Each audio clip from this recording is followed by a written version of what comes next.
हम किताबों में पढ़ते हैं पुराने ज़माने में राजा महाराजा और बादशाह कभी भेष बदल कर या कभी अपनी नॉर्मल हालत में रात में बाज़ारों में और मकानों के आसपास घूमा करते थे ताकि जो लोग परेशान हैं, जो मुसीबत में उनकी परेशानियों को वो जान सके और उनकी मदद कर सके। उनका काम करने का तरीका और उनका मकसद दोनों अच्छा होता था और उनके ऐसा करने से समाज में नफ़रत और परेशानी नहीं होती थी। लेकिन आज कुछ ऐसे लोग हो गए हैं जो भेष बदलकर ढोंग रचाकर समाज में नफ़रत फैलाना चाहते हैं। आइए आज उन्हीं के बारे में हम बात करेंगे। सबसे पहली घटना है एक डॉक्टर मुकेश शुक्ला नाम के अहमदाबाद के एक शख्स का।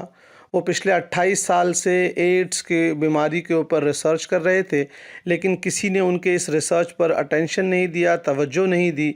तो उन्होंने लोगों का ध्यान अपनी तरफ आकर्षित करने के लिए एक जाली लेटर लिखा इंग्लिश में और फिर उसको गूगल में अरबिक से गूगल ट्रांसलेट करके अरबिक लैंग्वेज में वो पुलिस के पास गए और कहा मुझे ISIS जो कि एक आतंकवादी संगठन है वो मुझे धमकी दे रहा है। जब बाद में पुलिस ने तहकीक की तो पता लगा उन्होंने खुद से ये इंग्लिश में लेटर लिखा था, उसका खुद गूगल ट्रांसलेट अरेबिक में किया था और ये पकड़े गए। यहाँ पर इन्होंने अपने फ़ायदे के लिए जो है ये एक गलत काम किया। उसी तरह दूसरी घटना जो है वो एक बिरजू नाम के एक शख्स की है जो मुंबई के थे, बहुत पैसे वाले थे। इनको एयरलाइंस की एक एयर होस्टेस से इनको इश्क हो गया। तो अब ये चाहते थे कि एयर होस्टेस उनके साथ मुंबई में रहे, लेकिन ऐसा मुमकिन नहीं था। तो इन्होंने फ़्लाइट में एक धमकी भरा ख़त लिख दिया और कहा कि आपकी एयरलाइन जो है वो हाईजैक होने जा रही है, इसको कश्मीर ले चलिए। और मकसद ये था कि जब वो एयरलाइन बदनाम हो जाएगी तो वो एयर होस्टेस को नौकरी से निकाल दिया जाएगा और वो उनके साथ आकर रहने लगेगी मुंबई में। लेकिन पुलिस ने फिर इनको पकड़ लिया। यहाँ पर भी इन्होंने जो है कश्मीर को बदनाम करने के लिए जो है ये एक घटिया सा ड्रामा रचा और ये पकड़े गए हैं, इनको सज़ा भी हुई है। अब तीसरी बात जो सबसे अहम मैं बताना चाहता हूँ, ये एक बहुत ही संगीन मामला है और ये किसी नॉर्मल इंसान ने नहीं, ये किसी एक बहुत बड़े स्कॉलर ने लिखी है जिनका नाम जो है सदानंद दामोदर सप्रे है। ये RSS के एक बहुत बड़े थिंकर हैं, स्कॉलर हैं।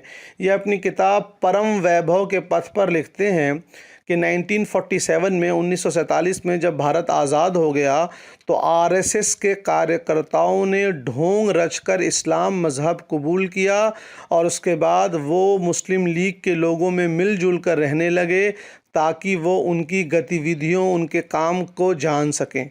तो ये एक बहुत ख़तरनाक राज को खोला है RSS के थिंक टैंक ने कि खुद ये मानते हैं कि इनके लोग झूठे मुस्लिम बनकर, मुस्लिम जैसा वेशभूषा बनाकर मुस्लिम समाज में रहते हैं ताकि वो जासूसी कर सकें। और इसके बाद इतना ही नहीं, इसके बाद जो हिंदुस्तान के भारत के पहले राष्ट्रपति डॉक्टर राजेंद्र प्रसाद थे, उन्होंने इंडिया के सबसे पहले वज़ीर दाखिला, होम मिनिस्टर, गृह मंत्री सरदार वल्लभ भाई पटेल जी को एक ख़त लिखा और इसका हवाला भी आप देख सकते हैं Nehru Patel agreement with in differences किताब में। इसमें डॉक्टर राजेंद्र प्रसाद लिखते हैं कि मुझे इस बात की पुख्ता जानकारी मिली है कि RSS के लोग मुसलमानों की तरह वेशभूषा धारण करके मुसलमानों के रैली में और मुसलमानों के जुलूस में शामिल हो जाएंगे और फिर वहाँ से वो हिंदुओं के ऊपर पत्थर फेंकेंगे और उनको नुकसान पहुँचाएंगे। इससे हिंदू लोग भी जो है वो गुस्से में आ जाएंगे और फिर हिंदू लोग भी पत्थर फेंकेंगे, लड़ाई झगड़ा करेंगे और इससे जो है दोनों समुदाय में लड़ाई होगी। तो ये दो घटना जो है ये दोनों 1947, 1947, 1950 के आसपास की घटना है। भारत के आज़ाद होने के बिल्कुल बाद जो है RSS की ये दो घटना पता लगती है कि किस तरह वो भेष बदलकर हिंदू मुस्लिम को लड़ाते हैं। अब आइए इसके बाद हम एक और घटना की तरफ आते हैं। 2006 की नांदेड़ की घटना है ये। यहाँ पर जब पुलिस ने लक्ष्मण राज कोंडवर नाम के एक शख्स में जो कि RSS का मेंबर था, वो और उसके दोनों बेटे नरेश और हिमांशु पानसे दोनों अपने घर में बम बना रहे थे और उस बम धमाके में जो है उनकी मृत्यु हो गई, तो तीनों मर गए। और उनके दोनों बेटे जो थे, वो बाप जो था वो RSS का मेंबर था और बेटे जो थे उनके दोनों VHP के विश्व हिंदू परिषद के मेंबर थे।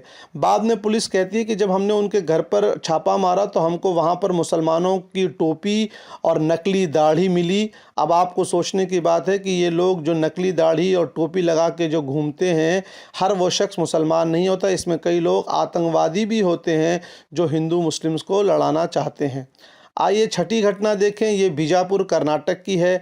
यहाँ पर श्री राम सेना नाम के एक संगठन ने उसने जो है पाकिस्तान का झंडा लहराया ताकि लोग हिंदू मुस्लिम में बढ़ जाएं, लेकिन जब पुलिस ने इनको पकड़ लिया तो ये इस संस्था के ज़िम्मेदार ने कहा कि नहीं, ये हमारे संगठन के लोग नहीं थे, ये आरएसएस के लोग थे। अब हमको ये नहीं मालूम कि ये किस संगठन के लोग थे, लेकिन इनका मकसद हिंदू मुस्लिम बांटना था। सातवीं घटना आइए हम देखें। ये कलकत्ता की है, जहाँ पर अमीय सरकार नाम कर एक लड़के ने अपने आप को जमातुल मुजाहिदीन का मेंबर बनाकर पोस्टर चिपका दिया कि जमातुल मुजाहिदीन बांग्लादेश की तंजीम जो है वो बंगाल में, वेस्ट बंगाल में बम ब्लास्ट करने वाली है। जब पुलिस ने तहकीक की तो पता लगा ये शख्स, ये लड़का अमीय सरकार नाम का था जो कि मुस्लिम नहीं था। आठवीं घटना हम देखते हैं। ये मुजफ्फरनगर बिहार की है, जहाँ पर देशराज सिंह नाम के एक विश्व हिंदू परिषद के कार्यकर्ता ने मंदिर के मूर्तियों को तोड़ा और वहाँ पर भैंस के मांस को भी फेंका ताकि हिंदू मुस्लिम में जो है लड़ाई हो सके। नौवीं घटना जो है हमारी फिर जयपुर की है, जहाँ सुशील चौधरी नाम के एक शख्स ने इंडियन मुजाहिदीन नाम के एक आतंकवादी संगठन की तरफ से अपने आप को बताते हुए राजस्थान के बहुत से मिनिस्टर्स को ईमेल भेजे कि हम जो है आप पर बॉम्ब अटैक करने वाले हैं। और जब पुलिस ने चेक किया तो पता लगा ये सुशील चौधरी था। और जानते हैं ऐसे लोगों को बचाने के लिए कुछ कुछ बहाने दिए जाते हैं कि इनकी मानसिक हालत ठीक नहीं है। अब आप बताइए, जो शख्स फ़र्ज़ी ईमेल बना रहा है, गलत ईमेल भेज रहा है, क्या उसकी मानसिक हालत ख़राब हो सकती है? आइए 10वीं घटना हम देखें। ये बेंगलोर की है। यहाँ फिर एक लड़का था जो मुस्लिम नहीं था, लेकिन उसने अपने आप को अबुल ख़ान नाम बना के एक मुस्लिम नाम बनाकर उसने इंटरनेट पर आईडी बनाई और उसने कहा कि मैं बेंगलोर शहर में जो है हमला करने वाला हूँ। पुलिस ने पकड़ा तो पता लगा फिर मुसलमानों को बदनाम करने के लिए जो है ये काम किया गया था। और फिर ऐसे ही जब ऐसे लोगों को बचाना होता है तो बहाना आता है कि ये मेंटली डिस्टर्ब थे, ये लोग थे। लेकिन बड़े अफसोस की बात कि ये लोग फ़र्ज़ी ईमेल बना पा रहे हैं, उस वक्त इनका दिमाग बिल्कुल ठीक होता है। 11वीं घटना जो है हम देखते हैं, ये आज़मगढ़ की घटना हुई, जहाँ पर एक शख्स पकड़ा गया जो बुर्का नकाब पहनकर वो मांस फेंक रहा था मंदिर में। अब इस पे बड़ी बात हुई कि जी वो इस संगठन का है, इस संगठन का है। हमको इससे कोई लेना देना नहीं कि वो कौन से संगठन का था, लेकिन उसका मकसद हिंदू मुस्लिम लड़ाई करवाना था और वो अपने इस नापाक इरादे में जो है कामयाब ना हो पाया। लोगों ने पकड़ के उसको पुलिस को दे दिया। वो कौन से संगठन का था ये इस बात क्लियर नहीं हो पाया, ना हमको इसमें जाने की ज़रूरत है। 12वीं घटना हम देखते हैं इलाहाबाद की, जहाँ पर विश्व हिंदू परिषद का एक member, district secretary Abhishek Yadav, वो पकड़ा गया। बुर्का लगाकर मुस्लिम औरतों की महफ़िल में जाकर बैठ गया और वहाँ मुस्लिम औरतों को छेड़ने लगा, तंग करने लगा और उनके साथ गलत हरकत करने की कोशिश करने लगा। औरतों ने पकड़ लिया और ये अभिषेक यादव जो विश्व हिंदू परिषद का मेंबर था, इसकी वाइफ जो है वो बीजेपी की ज़िला पंचायत मेंबर जो है वो थी। उसके बाद 13वीं घटना जो है ये कर्नाटक के भटकल की है, जहाँ पर सब इंस्पेक्टर रेवती रेवनकर ने एक बहुत ही ख़तरनाक साजिश का पर्दाफाश किया। उन्होंने कहा भारतीय जनता पार्टी के कुछ लोकल लीडर्स हैं, वो हिंदू मुस्लिम झगड़ा कराने के लिए कई बार मांस जो है वो हिंदू टेंपल में या हिंदू मंदिरों में फेंकते हैं। ये बात एक पुलिस इंस्पेक्टर ने कही है। उसके बाद 14वीं घटना जो है ये त्रिवेंद्रम तिरुवनंतपुरम केरला की है, जहाँ पर पिछले कई दिनों से जो है मंदिर के अंदर रात को कोई मांस फेंक देता था और अगले दिन उठकर जो है हिंदू मुस्लिम आपस में टेंशन में रहते कि जो उस इलाके में रहने वाले हमारे देशवासी हैं उनको ऐसा लगता था कि मुस्लिम्स ने ये फेंका है। लेकिन बाद में पकड़ा गया कि वो वहाँ का बीजेपी लीडर गिरीश था, उसका जो लड़का था वही ये काम रात में करता था, पकड़ा गया। फिर 15वीं घटना जो है हम आसाम की देखते हैं, जहां पर बीजेपी के मेंबर्स ने आतंकवादी संगठन आईएसआईएस का झंडा लगाया और कहा कि लोग इस आतंकवादी संगठन को ज्वाइन करें, इसमें शामिल हो। मैं ये बात बताना चाहूँगा कि इंडिया के जितने बड़े पुलिस ऑफिसर और इंटेलिजेंस ऑफिसर हैं, सबका ये मानना है कि हिंदुस्तान के मुसलमानों का आईएसआईएस से कोई लेना देना नहीं है। यहाँ के मुसलमान सब सूफिया कराम को मानने वाले हैं और वो किसी भी दहशतगर्द तंजीम से उनका कोई रिश्ता नहीं है, ये इंडिया के बड़े इंटेलिजेंस ऑफिसर ने कहा है। उसके बाद 16वीं घटना जो है ये आगरा की है, जहां पर उत्तर प्रदेश के चीफ मिनिस्टर श्री योगी आदित्यनाथ के ख़िलाफ़ जो है फेसबुक पर असद सिद्दीकी नाम का एक शख्स जो है वो गलत कमेंट और गालियां लिखा करता था। जब पुलिस ने बाद में पकड़ा तो पता लगा ये शख्स दरअसल विनीत प्रताप सिंह है, जो पोस्ट ग्रेजुएट है मास कम्युनिकेशन में। बताइए, इतनी शिक्षा हासिल करने के बाद गलत काम करना क्या शोभा देता है। मैं अपने भाइयों को ये बताना चाहूँगा कि अल्लाह के रसूल सल्लल्लाहु अलैहि वसल्लम ने फरमाया, जामे तिर्मिज़ी की हदीस है कि जो मोमिन होता है वो न गाली देता है, न दूसरों को गलत नाम से पुकारता है, न वो गंदी बातें करता है।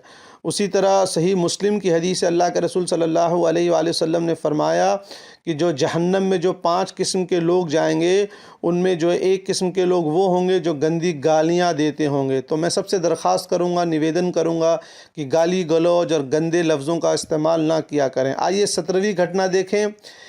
ये मध्य प्रदेश की है, जहां पर बीजेपी के 2 कार्यकर्ताओं की और एक आरएसएस के कार्यकर्ता की जब हत्या हो गई तो उन लोगों ने बड़ा शोर मचाया कि ये हमारी जो ख़िलाफ़ पॉलिटिकल पार्टी है उन लोगों ने मरवाया है। लेकिन जब बाद में पुलिस ने इन्वेस्टिगेशन की, जांच की, तो पता लगा ये खुद उनके आपस में बीजेपी कार्यकर्ताओं की पैसों को लेकर मनमुटाव था, जिसको लेकर उन्होंने एक दूसरे का खून किया। और आरएसएस कार्यकर्ता तो खुद मरा नहीं था, उसने किसी और को मारकर जो उसकी तरह दिखता था इंश्योरेंस का पैसा लिखने की कोशिश की। हम पहले बता चुके हैं इससे पहले कि किस तरह ये लोग भेष बदल कर जो है गलत काम करते हैं। अब आइए 18वीं घटना देखें। यह हाल की घटना है मुर्शिदाबाद बंगाल की, जहां पर बीजेपी का एक लोकल वर्कर जिसका नाम अभिषेक सरकार है, वो और उसके 5 साथी लुंगी और टोपी पहनकर रेलवे के ऊपर रेलगाड़ी के ऊपर पत्थर फेंक रहे थे और उसको रिकॉर्ड कर रहे थे। तो उनका मकसद ये था कि टोपी और लुंगी दिखाकर मुस्लिम समुदाय को परेशान करना, बदनाम करना। पुलिस ने इनको पकड़ लिया है। याद रखिए, हम इससे पहले नांदेड़ की उस घटना का जिक्र कर चुके हैं, जहां जब आरएसएस के ऑफिस में छापा मारा गया आरएसएस मेंबर के घर पर, तो वहां नकली टोपी और दाढ़ी मिली थी। उसके बाद 19वीं घटना दिल्ली की है, जहां गुंजा कपूर जो है नकाब पहनकर और खुफिया कैमरा लेकर शाहीन बाग में जो मुस्लिम औरतें और दूसरे धर्म की भी माँ बहनें बैठी थी उनके पास गई और वहां वो रिकॉर्डिंग करने लगी, बहुत ज़्यादा सवाल करने लगी। जब उसको पकड़ा गया, लोगों को शक हुआ, तो उसके अंदर जो है वो उसके पास लिबास में, कपड़े में एक खुफिया कैमरा भी मिला। ये गुंजा कपूर भी पकड़ी गई, वेश बदलकर मुस्लिम औरतों की तरह नकाब पहनकर ये गई थी। 20वीं घटना जो है ये मांड्या कर्नाटक की है, जहां 3 नौजवान बच्चों को पकड़ा गया। जब पुलिस ने इनको पकड़ा, ये पुलिस बैरिकेड तोड़कर जा रहे थे, तो तीनों ने झूठ कहा कि हम मुस्लिम बच्चे हैं, मुस्लिम नौजवान हैं और हमको कोरोना बीमारी हुई है, अगर हमको तुम पकड़ोगे तो हम तुमको थूकेंगे और तुम्हारे ऊपर कोरोना फैला देंगे। जब बाद में जांच हुई तो पता लगा इनमें से कोई मुसलमान नहीं था। एक का नाम महेश, दूसरे का अभिषेक और तीसरे का श्रीनिवास था।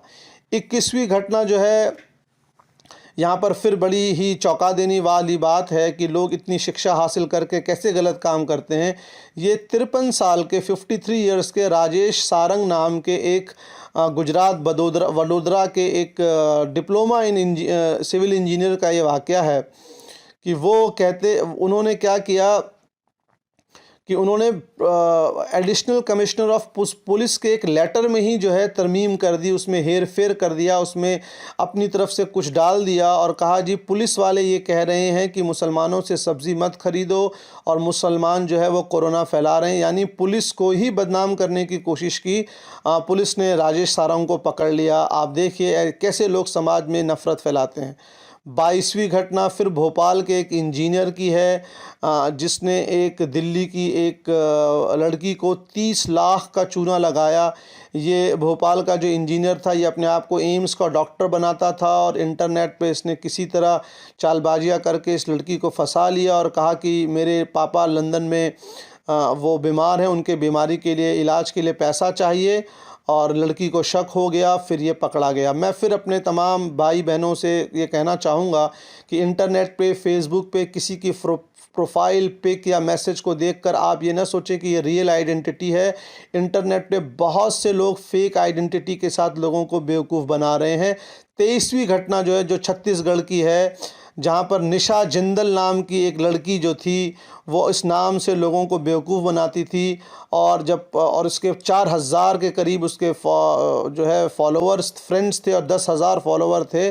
पुलिस ने जब, और ये अपने फेसबुक पोस्ट में, ये निशा जिंदल नाम की लड़की हिंदू मुस्लिम को लड़ाने और भड़काने वाले पोस्ट डालती थी।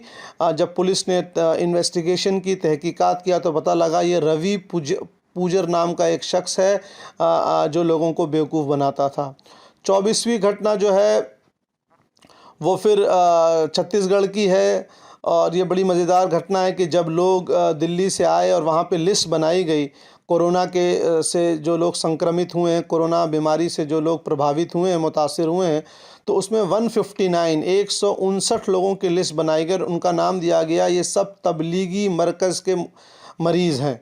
उसमें मज़े की बात यह कि उन 159 में 108 तो नॉन मुस्लिम हिंदू हजरात थे, जिनका तबलीगी जमात से कोई लेना देना नहीं था, और बाकी 51 में भी ऐसे बहुत से मुसलमान थे जिनका कोई भी तबलीगी मरकज़ या तबलीगी जमात से लेना देना नहीं था।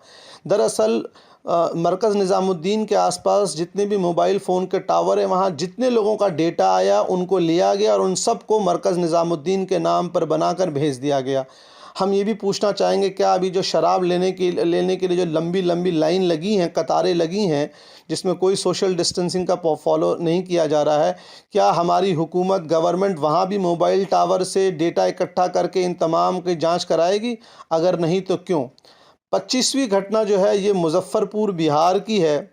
ये भी बड़ी मज़ेदार घटना है, जहाँ पर एक मंदिर के पुजारी जी, जिनका नाम धीरज मिश्र था, इन्होंने मंदिर के मूर्त की मुकुट बेचकर ही शराब पी लिया। और ये मुकुट कहाँ मिला? ये जो है किराना दुकानदार मिला। आप सोचिए, अगर ये दुकानदार मुस्लिम होता तो उसके ऊपर फ़ौरन इल्ज़ाम लग जाता कि इस मुस्लिम दुकानदार ने चोरी की है। वो तो पुलिस ने पकड़ लिया, और चोरी करने वाला भी पुजारी था और जिस दुकान में बेचा वो भी मुस्लिम नहीं था, तो बात सामने आ गई। अगर वो दुकानदार मुस्लिम होता तो उसके ऊपर इल्ज़ाम लगा देते कि उसने चोरी की है। 26वीं घटना जो है छिंदवाड़ा की है, जहाँ पर कुछ लोगों ने एक गाय के बच्चे को रात में पकड़कर काटा, उसके मांस को पकाया और जो है खाया। और ऐसा करने वालों में सरवन हैं, और सुखदयाल हैं, दिनेश हैं, और शिवदास खलोटे हैं। अब अगर ये इस बछड़े की चमड़ी अगर पाई जाती और ये लोग पकड़े नहीं जाते, तो फिर मुसलमानों के ऊपर इल्ज़ाम लग जाता। मैं ये बस इतना कहना चाहूँगा कि समाज में कुछ ऐसे नेगेटिव मेंटालिटी के लोग हैं, ऐसे मनफी जहन के, नकारात्मक सोच के लोग हैं, जो धर्म के नाम पर हिंदू मुस्लिम बांटना चाहते हैं, और ऐसे लोगों को फुल सपोर्ट जो है वो मीडिया कर रही है। इसीलिए तमाम लोग, सभी लोग अखबार में छपने वाली ख़बरों को देखें। हर बात छपी हुई सही नहीं होती है। पुलिस इन्वेस्टिगेशन की भी आप वेट किया करें, और मीडिया, टीवी मीडिया पर 1-2 चैनल को छोड़कर किसी पर भरोसा ना करें। शुक्रिया।